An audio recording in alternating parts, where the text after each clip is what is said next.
Welcome to today's passage in Job chapter 9 and chapter 10.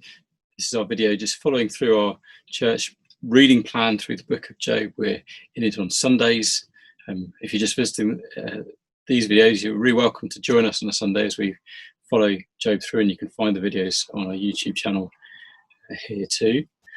But these are just rough and ready, just me and a Bible and talking through the chapter to help you as you read it through. Chapters 9 and 10 might be really surprising chapters if you are not a Christian and maybe an atheist and have been used to throwing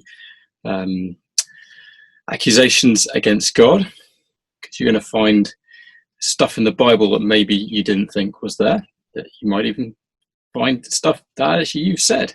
And therefore it's also going to be a surprising and maybe difficult chapter for some of us who are Christians, because Job says some very uncomfortable things. But we're going to see why this is good news and how this is helpful to us as Christians and how to make sense of this as we go through. So where we were, chapter 8, you can check the video before if you want, but Bildad has spoken to Job. Remember, Job has lost everything and is suffering greatly. And Bildad said, look, well, the world's very simple. God is just. God is almighty. Good things happen to good people, God's friends. Bad things happen to bad people, those who aren't God's friends. Look, bad things are happening to you. Therefore, what do you think you are? You're not God's friend. You need to get back in good relationship with God, or otherwise something worse is going to happen to you. It's a very neat system, but it's very painful for Job, who we know isn't in a wrong relationship with God. He is God's friend. In fact, that's exactly why he's suffering. Well, Job used to believe what Bildad did. Now, as he's experiencing loss, he's really struggling because he has been truly worshipping God. What's going on? And so, in a sense, this chapter, he's turning around the question. The comforters so far are saying, look, you're bad because of what we see is happening in your life. And Job's saying, okay, well, what do I see in the world around me? I see lots of things that are unfair. So what does that tell me about God?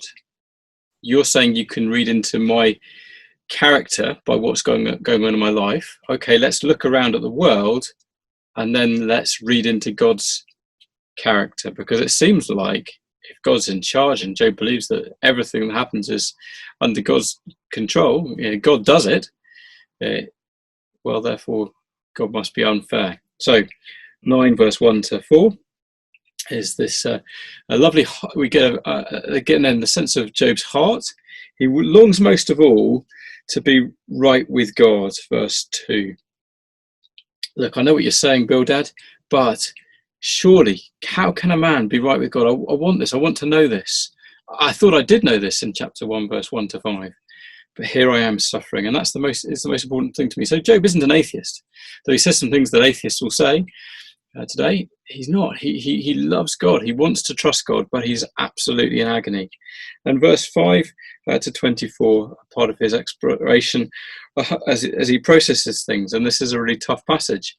He's basically saying God's a terrible ruler of the world. That God is powerful beyond comprehension, 6 to 12. He's the creator. He commands the sun and it doesn't rise. He seals up the stars.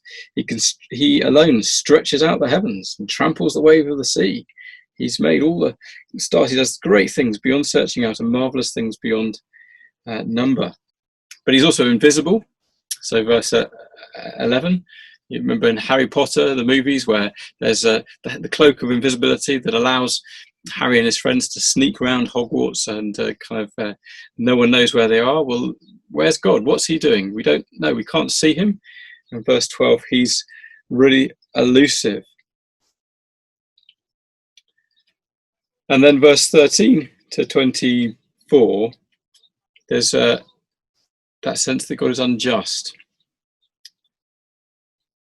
God will not turn back his anger. How can I answer him? Though I am in the right, verse 15, I cannot answer him. I must appeal to mercy to my accuser. You see, Job knows that he hasn't done anything wrong. Verse 17, for he crushes me with a tempest and multiplies my wounds without cause. But what can he do? God is too strong for him. Where can he go? Which court can he take God to? There's no court of appeal to take God to, and even if he did, God would be mightier than him. It'd be impossible, wouldn't it? And so he's really stuck, isn't he? Job is. Verse 22 is the devastating accusation against God. He destroys both the blameless and the wicked. So this mighty, great creator God, who's powerful beyond compare, is unjust, doesn't care. Bad things happen to good and bad alike. He's a cruel tyrant. And if this was, someone, a politician, that this would be a resignation issue, wouldn't it? If you're the just God, but yet unjust things are happening. Job's saying, well, okay, God, what's going on? The earth is given into the hand of the wicked. He covers the faces of its judges. If it is not he, then who is it? You see, Job is honestly looking around at the world, at the wickedness he sees, at the disasters he sees, and he's saying, what's going on? And then in verse 25 onwards, he sort of reflects back on himself. He's saying, okay, but what can I do? What can I do? I can't take God to court. So either, verse 27 to 29, I've just got to move on and cheer up. And in a situation of grief and suffering and loss, over time, that's a healthy thing to do, isn't it? That can happen as we process our loss. But for Job, it's not just his loss; it's his standing before God. That's not an easy thing to let go of, because he feels this is the way God is treating him as God's enemy, and it's an anticipation of what will happen eternally. It's a kind of foretaste of hell. How can Job get used to that or settle into that, move on and cheer up? He can't do that. Verse 30 to 31, he could wash himself, but can he really clean himself up? He doesn't feel that that's an option. He thinks maybe that was what he was doing, but that didn't seem to do any good back in chapter 1. And so the third option, verse 32 to 35, is can he find a mediator, a go-between between him and God, between the transcendent God and him, between the God of great purity and power and him. For he is not a man, as I am, that I might answer him, that we might come to trial together. There is no arbiter between us who might lay his hand on us both. That's what he really longs for. But he's saying there isn't. Let him take his rod away from me, and let not dread of him terrify me. Then I would speak without fear of him, for I am not so in myself. So you get that heart and that longing that Job has. He wants some way that he can relate to God and understand what's going on, but he can't see a way to that. This longing is going to grow. We're going to see it in chapter 16 and chapter 19 too, this longing for a mediator. And so chapter 10, just very, very quick overview to help you as you read. Verse 1 to 3 is the first of 4 questions really Job asks God. So why are you against me? Verse 1 to 3. Why do you watch over me? Verse 4 to 7. Why did you create me? Verses 8 to 17. And verse 18 to 22, why didn't you kill me? And that goes back to that really terrible permission that God gives, that Satan can take Job's health but not his life. And that proves to be one of the hardest things for Job, that he still is alive and going through all of this, and he longs for God to take his life. It includes some wonderful moments. Verse 8 to 17 include some wonderful descriptions of God's creation and his commitment and covenant to his people. Really lovely, and yet that just increases the pain and the puzzlement of what's going on. I think that's one of the things that we get from this passage. Asking the question why is a sign of belief. If we don't believe, we won't even think there's someone to answer our question. But to come to God and say, why God? Why is this happening? Why is that?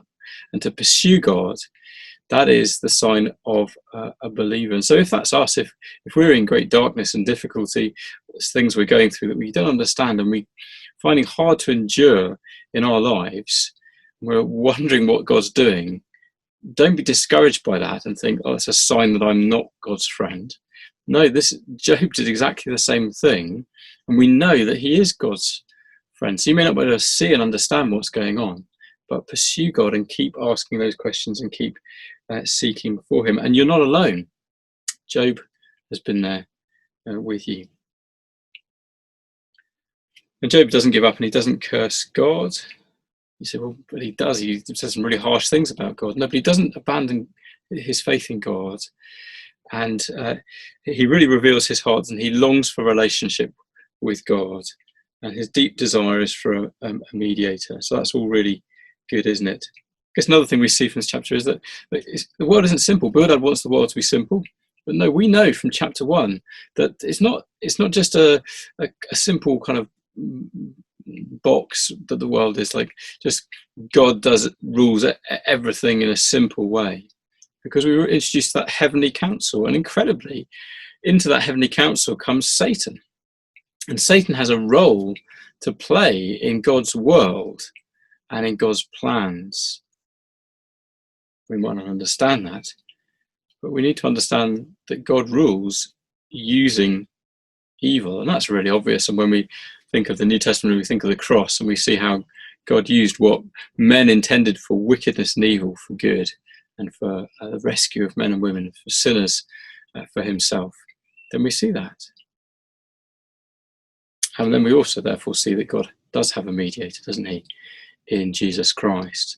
And so that cry of Job's heart is one that is a right longing, isn't it? And God has provided. So he's provided Jesus to be the one who would save by his innocent suffering, so he could offer his life for us. And he's the one who's come to judge and to deal with all the injustice in the world, properly, and to deal with evil. So just a few thoughts that might help us as we read these chapters. I hope that some helped you. Please do comment below if you want to, and engage me in any way as we try and understand these passages better. Thank you.